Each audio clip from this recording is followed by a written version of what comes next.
Typical Stargate problem. Boot up with trash. Man. I see this all the time on Stargates. First thing I like to do is check for 5 volts. So I got my black lead on ground. Go up to the power supply. Put my lead right there in that connector. Right there. This is the output for the 5 volts. We got 513. It's like perfect.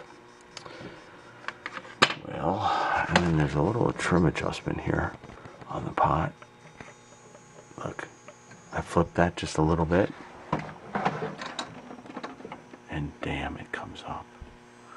All you gotta do is change the 5 volt just a little bit. See, now what did I bring it to? So I changed it down lower to 482. I don't really like to do that, so I'm gonna adjust this little pot. There's a little pot, you see it right there, right there. Try and adjust the 5 volts to something a little higher than 48. Try 506, I like that. We're changing the 5 volts, let's try a reboot. Yeah, so trash again. Now watch, I'm gonna go up here, put my finger on that pot, watch the display. I'm just gonna change the 5 volts. See if it, there it goes, it comes up. And all I did was change the 5 volt voltage. So let's try a reboot again.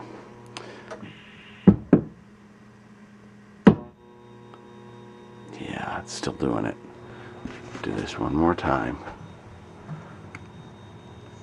Yep, look at that. Just change the 5 volts. I just put my big fat finger on that little pot. Just change the value of the 5 volts.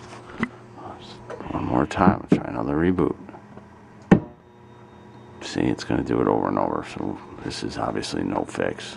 Got the CPU board out and checking the battery voltage. 3.3. So the battery, the soldered in lithium battery, is fine. Try replacing U11, which is in 74HC123. First time power on. Yeah, look at that. Damn, it works. Alright, let's start again.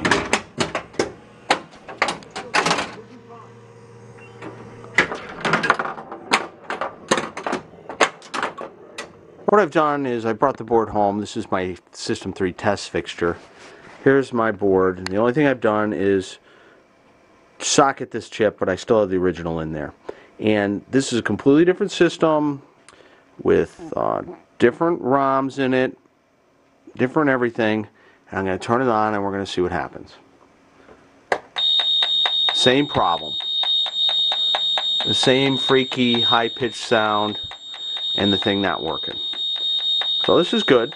I mean, not really, but it's a start to try and find exactly what the problem is here.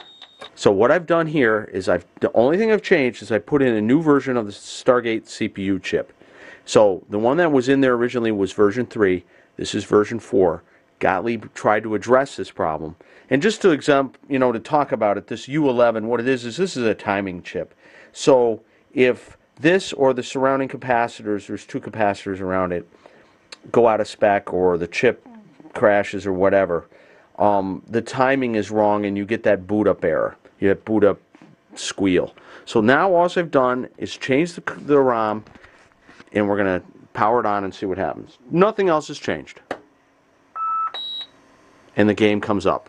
Now, why? Well, because Gottlieb, in their wisdom, knew that there was a problem with the Stargate CPU, and they tried to address it with this.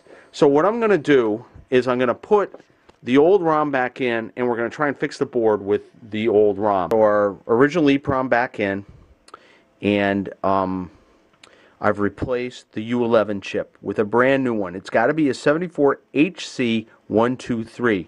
And the one that I put in there, I can't see the manufacturer, but it's a 74HC123AN. And I think the AN is somewhat important. So here we go. We're going to boot it up. And look at that. It boots up with the new chip. So again, that timing issue. So just to show you, I'm going to take the new chip out. and put the old one back in. Try not to put it in backwards. That never helps. And we'll try a reboot. And there we go. So, U11, all was changed.